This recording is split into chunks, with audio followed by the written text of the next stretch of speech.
The new Netflix documentary, Untold Malice at the Palace, is pretty good. I enjoyed it. This quote stands out to me, though, because I was doing a little research afterwards, and this was already the opinion I had as soon as I started watching it, which is Jermaine O'Neal saying, so one of the things that I wanted to do was control my narrative. Yeah, that was very evident that this was meant to sort of like launder the reputations, mostly of Jermaine O'Neal, but a little bit of his teammates as well.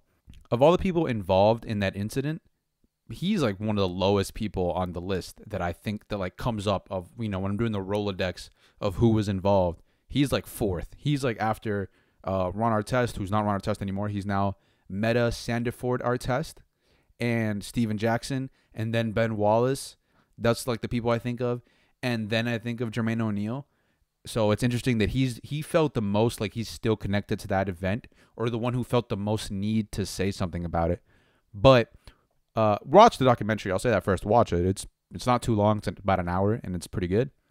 But the person that comes off most like likable and aware of himself and what he really is Meta Sandiford Artest, Ron Artest at the time of the incident, because he talks about it. I'm gonna share this little clip here.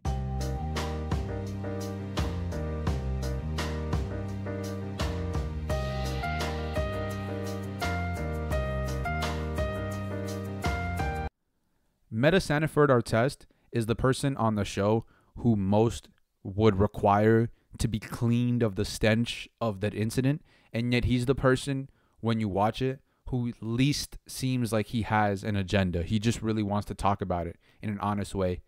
But yeah, I think the reason I found it so compelling was because we had a lot of discussions on the internet. When I say we, I didn't really take part of them at all publicly. Just maybe, someone asked me here or there and I gave my opinion. But there was a lot of talk about Simone Biles not wanting to compete and whether or not that was a good decision. And I think for the most part, everyone understood that that's her decision. One, two, you never know what someone's dealing with. And it seems like it's not healthy to participate in that sport if you're not healthy, right? If you're not ready to go, it's very dangerous. You can get very seriously injured.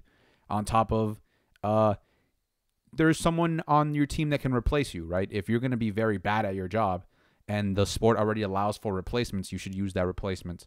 So people, for the most part, I think were sympathetic. There was, of course, some sort of person who wants to be dissenting because it's very convenient to be dissenting. Convenient in the sense that you get a lot of attention for being the one person saying the opposite of what everyone else is saying. That's always a very popular stance to take. Popular in terms of getting attention, not popular in terms of being liked. But for the most part, people were sympathetic. You look at what happened with Ron Artest during his career and how very much that he did not receive that same benefit of the doubt. Now, a lot of that has to do with just timing, right? Part of the thing is that, 15 years ago, people just didn't have the same sympathy for mental health issues as we do today.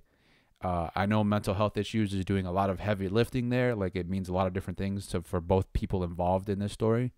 But, yeah, I just thought that was interesting to look at how hard he must have had it during his career, because anytime he wanted to speak about his mental health issues, until like the very end of his career, it never really got treated seriously. It was more just like, oh, this is an unserious person who doesn't care about the sport and just wants to fool around and enjoy his millions of dollars, and that's it. I want to be very clear. I'm not saying Simone Biles not wanting to perform is the same as Ron Artest running into the stands and punching people. What I am saying is that these are two athletes that both have publicly stated they dealt with and deal with depression and anxiety. And to me, the real link is the grace that was granted to Simone Biles to say, hey, I don't feel comfortable doing this. For the most part, again, I know there were some people that criticized her, but for the most part, I think it was overwhelmingly positive. I wonder what it could have looked like had Ron Artest been able to ask for help like he did publicly a couple times in his career and not received it. Instead, Ron Artest would only receive backlash and criticism and be belittled in the media by people who just were not sympathetic at the time, for the most part, of someone suffering from depression and anxiety, right? Sports media understands, oh, you're hurt? You can't play? Okay. Oh, a family member died? Okay. But sometimes they struggle with like, hey, my brain is just chemically imbalanced, and sometimes I have certain struggles. Anyways, thanks for watching. I know that was like probably not where you expected to go. It's not really where I expected it to go either, but that's what Meta Sandiford Artest does for me. He's just like such a compelling character.